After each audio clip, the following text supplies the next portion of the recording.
দুনিয়ায় বড় বড় গাড়ি বাড়ি করার মধ্যে, সম্পদ অর্জনের মধ্যে কোনো সফলতা নাই। নামি দামি লিডার হওয়া, ক্ষমতা হাতে থাকা, শক্তি আর দাপট বেশি থাকার মধ্যে কোনো সফলতা নাই। সফলতা নাই বান্দার জ্ঞানে গুণিতে বিজ্ঞ হয়ে সমাজের লেভেলে মানুষ তাকে বুদ্ধিমান হিসাবে আখ্যায়িত করবে, এর মধ্যে কোনো সফলতা নাই। গাড়ি বাড়ি সম্পদ আদি, বংশের কৌলিন্যতা, সন্তান আদির বিশাল বংশের অধিকারী, এই কৌলিন্য বংশের গৌরবের মধ্যে কোনো সফলতা নেই। মুমিনের সফলতা হলো একমাত্র শুধুমাত্র আল্লাহ রাব্বুল আলামিনের সন্তুষ্ট হাসিল করে তার পুরস্কার জান্নাত পাওয়া।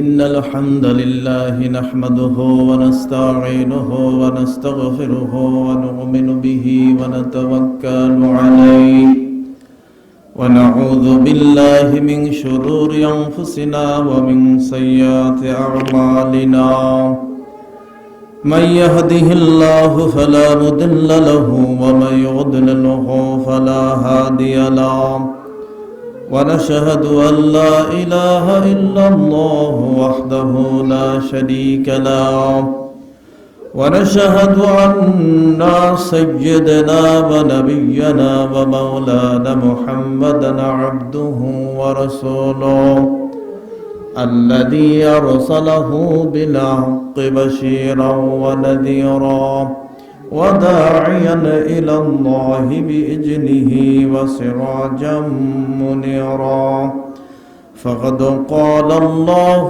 تعالى في كلامه المجيد وفرقانه الحميد أعوذ بالله من الشيطان الرجيم بسم الله الرحمن الرحيم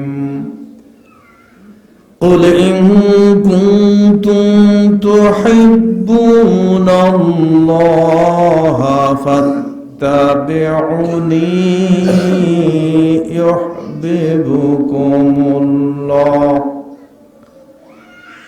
يحببكم الله ويغفر لكم ذنوبكم والله غفور رحيم صدق الله العظيم وصدق رسوله النبي الكريم ونحن على ذلك من الشاهدين والشاكرين والحمد لله رب العالمين فأعوذ بالله من الشيطان الرجيم إن الله وملائكته يصلون على النبي يا أيها الذين آمنوا صلوا عليه وسلموا تسليما ربي زدني علما ربي زدني علما ربي زدني علما মুআজ্জাজ মুকাররম সম্মানিত উপস্থিতি, আল্লাহ সুবহানাহু ওয়া তাআলার দরবারে হাজার লাখ কোটি শুকরিয়া জ্ঞাপন করছি যে মহান তাবারক তাআলা দয়া করে মেহেরবানি করে তারই ঘরে আমাদেরকে হাজির হওয়ার তৌফিক দান করেছেন। এজন্য মাহবুদের দরবারে প্রাণ খুলে হৃদয়ের সবটুকু আবেগ উজাড় করে পড়ে নিচ্ছি তার শেখানো ভাষায় প্রশংসার বাণী আলহামদুলিল্লাহ।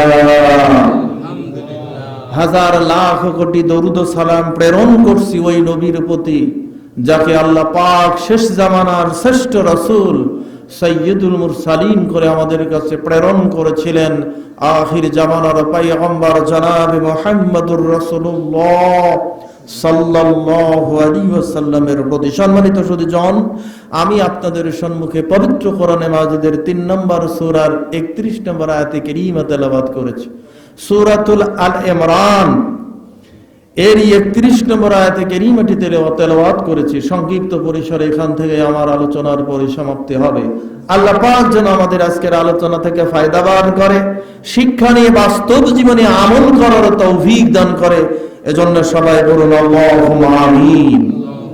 আল্লাহর ভাষায় আল্লাহ বলছেন, কুল, হে রাসূল আপনি বলুন, ইন কুনতুম তুহিব্বুনাল্লাহ, তোমরা কি আল্লাহকে ভালোবাসতে চাও, আল্লাহর ভালোবাসা পেতে চাও, আল্লাহর মহব্বত ভালোবাসা কি তোমরা পেতে চাও?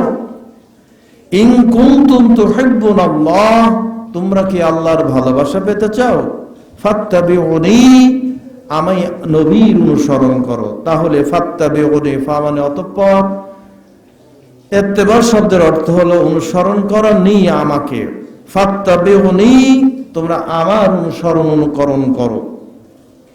ইউহিব্বুকুমুল্লাহ, আমার অনুসরণ করলে আল্লাহ তোমাদেরকে ভালোবাসবেন। ওয়া ইয়াগফির লাকুম যুনুবাকুম, আর তিনি মাফ করে দিবেন তোমাদের জীবনের অর্জিত সঞ্চিত সব গুনাহ রাশি তিনি মাফ করে দেবেন। আল্লাহু গফুরুর রহিম, তিনি অনন্তময় প্রভু, ক্ষমার দরজা তোমার জন্য খুলে দেবেন। তিনি দয়ালু দাতা, পরম করুণাময়, রহমতের চাদর দিয়ে তোমাকে আবৃত করে নেবেন। সুবহানাল্লাহি ওয়া বিহামদিহি ওয়া সুবহানাল্লাহিল আযীম। মুআজ্জাজ মুকাররম, জীবনের সবচেয়ে বড় আমাদের চাওয়া এবং পাওয়া যেটি, সেটি হলো আমরা সবাই যেতে চাই আল্লাহর জান্নাতে। আল্লাহর জান্নাতই আমাদের জন্য, সবার জন্য মূল গন্তব্যের শেষ স্থান। আমাদের মনের গহীনে চাওয়া এবং পাওয়া হলো আল্লাহর পুরস্কার পেয়ে যেন ধন্য হই, আল্লাহর তৈরি জান্নাতে যেন মেহমান হিসেবে আমরা যেতে পারি। এটি হলো আমাদের লক্ষ্য। তারই আশায় আমরা ঈমান পোষণ করি, তারই আশায় আমরা নেক আমল এবং ভালো ভালো কাজ সম্পাদন করে থাকি। সম্মানিত সুধী, আল্লাহর ভাষায় আল্লাহ বলছেন যে বান্দা, জান্নাত আমি তোমাদেরকে দিয়ে দেব। দুটো কাজ তোমাদের করতে হবে। একটি হলো ঈমান আনয়ন করতে হবে, আর একটি হলো ভালো কাজ, সৎ কাজ করতে হবে, ন্যায় কাজ করতে হবে, অন্যায় অবিচার দুরাচার পরিহার করতে হবে।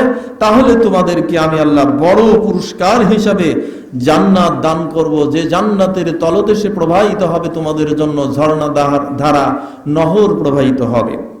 সম্মানিত সুধী, সেই বাগিচায় পরিপূর্ণ নিয়ামতের রাজ্যে আল্লাহ পাক আমাদের জন্য খাস করে যেন জান্নাতের যে কোনো কোনায় গুনাহগার পাপীদের জন্য, আমাদের জন্য যেন একটু ঠাঁই করে জায়গা করে দেন। এজন্য পড়ি আল্লাহুম্মা আমিন। সম্মানিত সুধী, জান্নাত চাইলেই পাওয়া যাবে। আল্লাহ দুটো জিনিস পরীক্ষা করে নেবেন। একটি হলো ঈমান এনেছে কিনা, এটা পরীক্ষা না করে আল্লাহ বান্দাকে ঈমানদার ঘোষণা দেবেন না। আর 2 নম্বর হলো শতামল আমরা করি, শতামলের সিস্টেম, পোড়া ক্রাইটেরিয়াস, এর স্ট্রাকচার, এর পোড়া অবস্থান আল্লাহ এবং রাসূলের ফরমাই যতক্ষণ না পড়বে ততক্ষণ সে কাজটি আমি আপনার কাছে ভালো মনে হলেও আল্লাহর কাছে ভালো মনে হবে না। আল্লাহ রাব্বুল আলামিন পৃথিবীর এই ধরাধামে বান্দার জন্য যেই জান্নাতের ব্যবস্থা রেখেছেন, তার 2টি শর্তের মধ্যে তিনি আরোপ করে দিয়ে বলছেন, বান্দা শোনো, ইন্নাল্লাযীনা আমানু ওয়া আমিলুস সালিহাতি লাহুম জান্নাতুন তাজরি মিন তাহতিহাল আনহার যালিকাল ফাওজুল কাবীর।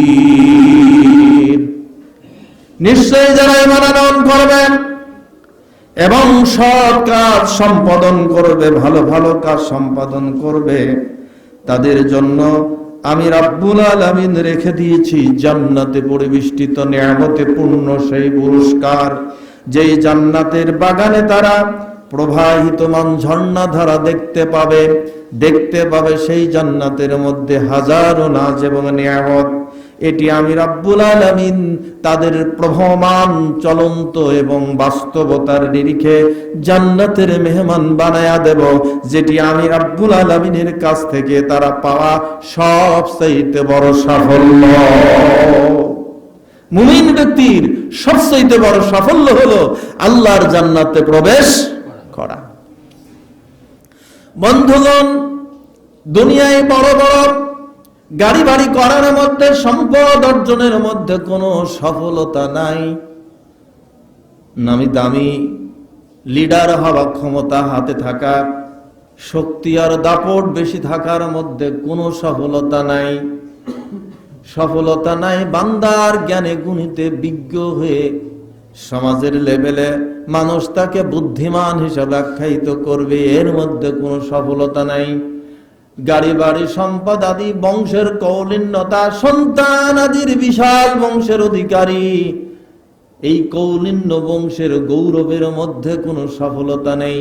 মুমিনের সফলতা হলো একমাত্র শুধুমাত্র আল্লাহ রাব্বুল আলামিনের সন্তুষ্ট হাসিল করে তার পুরস্কার জান্নাত পাওয়া। জান্নাত পেয়েছে তো আমাদের জীবন সফল, জান্নাত পায়নি আমাদের সব জীবনটাই ব্যর্থ। কথা ঠিক কিনা? এই সফল জীবনের জন্য বান্দাকে দুটো কাজে নিয়মিত লেগে থাকতে হবে। ইমানের মতো দৌলত যদি আমি না নিতে পারি, জান্নাত আমার ভাগ্যে নসিবে আল্লাহ পাক দেবেন না। ইমানের কত দাম, ইমানের কত দাম। আপনি যদি ইমান ছেড়ে দিতে রাজি হব না।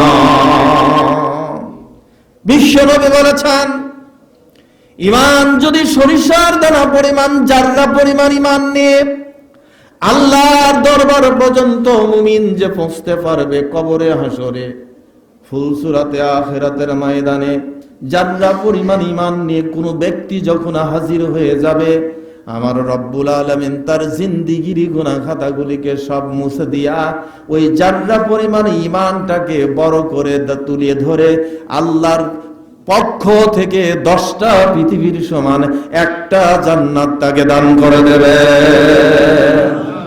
বন্ধু বাবন, জাররা পরিমাণ ইমানের বদৌলতে যদি 10টা পৃথিবীর সমান একটা জান্নাতের মালিক হওয়া যায়, আর ইমানটা যদি বড় করে, পোক্ত করে, শক্ত করে ধারণ করে কবরে যদি ইমানদার হিসাবে, শক্তিশালী ইমানদার হিসেবে যাওয়া যায়, তাহলে বলুন জাররা পরিমাণ ইমানের বদৌলতে যদি 10টা পৃথিবী হয়, তাহলে শক্তিশালী ইমানের বদলা আল্লাহর কাছে কত বেশি, কত বেশি। ভাবার, চিন্তার, গবেষণার প্রয়োজন আছে কিনা ভাবেন। আল্লাহর ভাষায় তাই তাকে বলেন, আল্লাযীনা আমানু ওয়া হাদারু ওয়া জাহাদু ফি সাবিলিল্লাহি বিআমওয়ালিহিম ওয়া আনফুসিহিম আ'জামু দারাজাতান ইনদাল্লাহ ওয়া উলাইকা হুমুল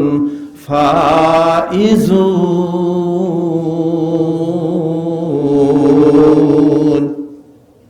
যারা ঈমান আনয়ন করলো, ঈমানকে টিকে রাখার জন্য সমস্ত গুনাহ খাতা, জালেমের জুলুমের এরিয়া ত্যাগ করলো, হিজরত করলো, জান আর মাল যা তার কাছে জমা ছিল আল্লাহর রাহে তা বিলিয়ে দিল।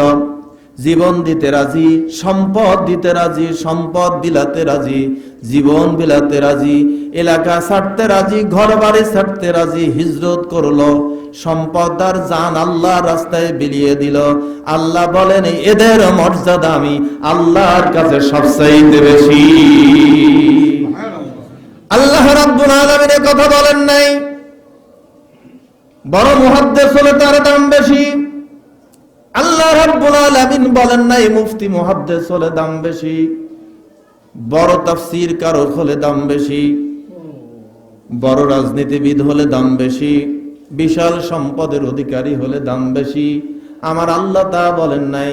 সূরা তাওবার এই 19 নম্বর আয়াতটা খুলে দেখুন, আমার আল্লাহ ওই কথাই বলছেন, আল্লাযীনা আমানু ওয়া হাদারু, যারা ঈমান আনলো আর ত্যাগ করলো সমস্ত গুনাহ, সমস্ত সম্পদ, সমস্ত এরিয়া, সমস্ত ঘরবাড়ি ঈমানের জন্য সব ছেড়ে দিল, কিন্তু ঈমান ছেড়ে দিল না।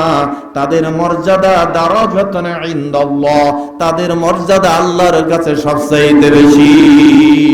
বন্ধু, ঈমান আপনার ভিতরে থাকলে আপনার বাবার চাইতে ঈমানের দাম বেশি না বাবার দাম বেশি? আপনার কাছে ঈমানের দাম বেশি না আপন ভাইয়ের দাম বেশি? আপনার কাছে ঈমানের দাম বেশি না সম্পদের দাম বেশি? আপনার কাছে ঈমানের দাম বেশি না আপনার জীবনের দাম বেশি? এইটা যখন কম্পেয়ার করে আপনি দেখতে পাবেন আপনার সব কিছুর চাইতে ঈমানের দাম আপনি বেশি দিয়েছেন, তখন বুঝে নেবেন আপনার ঈমান পোক্ত হয়েছে।